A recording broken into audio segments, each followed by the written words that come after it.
결론부터 말씀드리면 일부 R&D용 장비를 넣은 것으로 파악이 됐습니다. 근데 이제 R&D 장비는 어차피 적자 수주예요.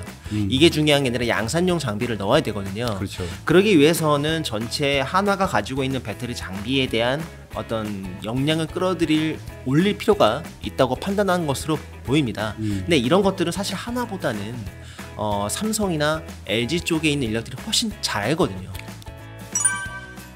이수환 전문기자 모셨습니다. 안녕하십니까? 안녕하세요, 이수환입니다. 오늘 그 삼성, LG 임직원들이 줄줄이 한화로 이직을 하고 있다라고 네. 했는데 왜요? 우리가 보통 인력을 외부에서 수혈한다는 건 뭔가 사업을 준비하기 위해서인데 네. 사실 한화라는 기업은 뭐 국방이랑 뗄래야 뗄 수 없는 기업이고요. 그렇죠. 우리나라에서 3대 국방 기업이 있죠. 네. 풍산, 네. 한화, 그리고 이제 LIG 넥스원. 풍산. 이 세 개 기업이 이제 방산 기업이죠. 죄송한데 좀 새길로 빠지는데 풍산이라는 기업은 곧 상장하는 HPSP 4,500억 밸류로 지금 공모가 잘 되면 할 것 같은데 50억이 팔고 배가 아프겠어요. 근데 이 방산이라는 산업이 왜 이제 연관이 돼 있냐 하면 이게 일정 부분 그 확장하기가 좀 어려운 사업이었잖아요. 그러다 보니까 돈은 어느 정도 이제 답보가 되는 상황에서 다른 사업으로 확장을 하려다 보니 외부에서 인사를 많이 끌어오게 되는 거고 한화 같은 경우에는 옥경석 사장이 지금 기계부문의 대표를 맡고 계신데 이제 이분이 작년에 기계부문 대표를 맡게 되면서 주력하고 있는 게 저희가 전에도 말씀드렸지만 배터리 장비 사업이 되겠고요. 이 장비 사업을 하기 위해서는 이제 선수들이 필요할 거 아닙니까? 그래서 이걸 잘하는 국내의 대기업들의 인력들을 이제 최근에 굉장히 많이 이제 데리고 오게 된 거죠.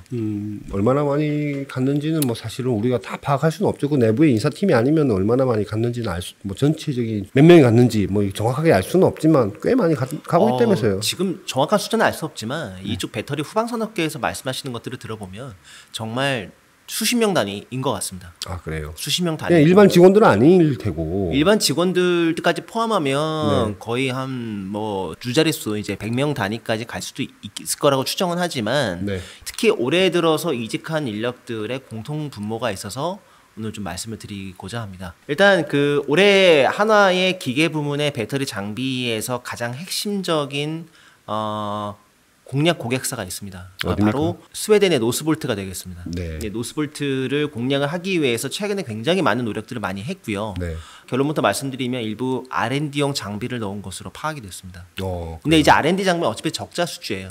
이게 중요한 게 아니라 양산용 장비를 넣어야 되거든요. 그렇죠. 그러기 위해서는 전체 한화가 가지고 있는 배터리 장비에 대한 어떤 역량을 올릴 필요가 있다고 판단한 것으로 보입니다. 근데 이런 것들은 사실 한화보다는 삼성이나 LG 쪽에 있는 인력들이 훨씬 잘 알거든요. 장비 업체에 있던 분들보다는 오히려 셀 업체에서 일했던 분들이 더 필요하다. 사실 배터리 셀의 앞단에서 보면 디스플레이가 있고 디스플레이 이전에 반도체라는 장치 산업이 존재했기 때문에 여기에 이제 한화에 가신 분들을 보면 이 두 가지를 모두 담당했던 분들이 많아요. 그러니까 이게 무슨 얘기냐면 화학 케미컬 산업은 설비 산업이고 어떤 뭐 복잡한 파이프라인이나 증류탑 같은 류의 산업이고 반도체나 디스플레이 산업들은 장비 산업이거든요. 그러니까 장비들을 많이 써야 되는데 거기에 대한 노하우가 부족한 거죠. 그러다 보니까 이제 삼성, LG 직원들이 많이 이직을 하게 됐고 저희가 좀 파악을 해보니까 일단 그 이면석 상무라는 분이 계신데 이분은 이직한 지 좀 1년이 좀 안 됐어요. 그 이름은 그렇게 얘기해도 됩니까? 그냥 뭐 나와 있는 부분이니까요.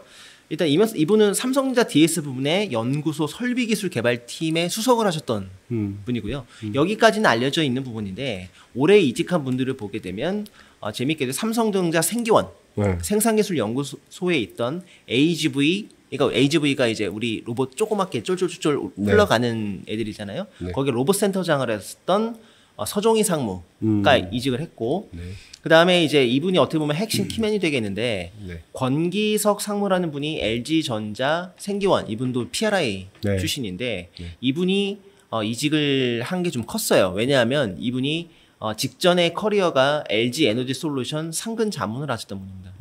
상근 자문? 상근 자문인데 그 작년에 LG전자 생산기술원에서 배터리 장비 쪽 맡다가 퇴직을 하셨고 바로 퇴직한 게 아니라 LG 에너지 솔루션의 이제 유럽 쪽 어떤 기술 고문을 담당을 했었고요. 근데 이분 이력이 왜 유럽이냐? 이제 우리 과거에 이제 파독 그 광부나 이런 것들이 좀 있었지 않습니까? 아주 옛날 얘기네요. 네. 그 1세대분의 자제 분위기이기 때문에 네. 독일어가 네이티브로 된다고 합니다. 아. 그래서 지금 한화의 유럽 전진 배터리 장비 사업을 하기 위한 베를린, 독일의 법인장을 지금 하고 있고 계신 것으로 저희가 이제 파악을 했죠. 가신 분들의 면면을 파악을 해보면 네. 한화가 무엇을 노리고 있는지를 좀 엿볼 수 있게 됩니다. 네. 결국에는 배터리 장비에 대한 전반적인 어떤 생산 기술, 요소 기술, 영업력, 특히 권기석 상무라는 분은 영업을 담당하셨던 분이기 때문에 어떤 그 현지의 유럽의 배터리 셀 업체에 대한 영업을 확고하게 하기 위해서가 아닌가라고 추정을 해볼 수 있겠습니다. 한화가 지금 저희가 과거에도 한화와 관련된 배터리 뭐 이런 장비에 네. 대해서 한번 영상을 찍은 적이 있는데 조금 그 회사에 대한 어떤 그 배터리 장비 사업은 그 영상을 좀 참조를 해주시면 좋겠고, 제가 짤막하게 여쭤보고 싶은 거는 네. 한화가 지금 배터리 장비 사업에서 지금 들어가고 있는 장비는 주로 어떤 종류의 장비들입니까? 일단 두 가지가 있습니다. 네. 크게 두 가지. 첫 번째는 배터리의 양극과 음극을 만들어주는 전극 공정용 장비가 있습니다. 네. 이게 덩치가 크고요. 네. 두 번째는 후공정 장비입니다. 네. 어떤 형태를 만든 배터리를 에이징하고 반도체로 치면 후공정 패키징 쪽이 되겠죠. 네. 그쪽 장비 이 두 가지가 핵심적이 되겠는데 네. 특히 최근에 덩치를 불리고 있는 게 전극 공정용 장비입니다. 음. 이거는 2년 전부터 삼성 SDI가 한화의 배터리 장비를 전적으로 밀어주기 시작하면서 급성장을 하기 시작했고요. 네. 특히 작년에 하반기부터 이 전극 공정용 장비의 성숙도를 높이기 위해서 아주 인력들을 공격적으로 지금 채용을 하고 있죠. 이 장비가 최근에 저희가 좀 파악을 해보니까 삼성 SDI가 이제 테슬라용 배터리를 만들지 않습니까? 저희가 지난주에 그 얘기를 했었는데 네. 여기에 들어가는 저희가 장비사들을 다 말씀드리지는 않았어요. 네. 저희가 파악을 해보니까 여기에 이제 천안에 테슬라용 배터리를 만드는 삼성 SDI의 전극 공정용 장비도 한화가 맡은 것으로 저희가 좀 파악을 했습니다. 그래요? 네. 그러니까 한화가 가만히 보면 기회가 굉장히 많은 거죠. 이미 방금 말씀드렸던 테슬라에도 장비를 넣었고요. 물론 이거는 전극 공정용 장비는 아니고 수공정용 장비이긴 합니다만 네. 그쪽에서 한화가 공격적으로 이제 사업을 하려다 보니까 그만큼 인력이 많이 필요해졌다. 이런 식으로 좀 보면 되겠습니다.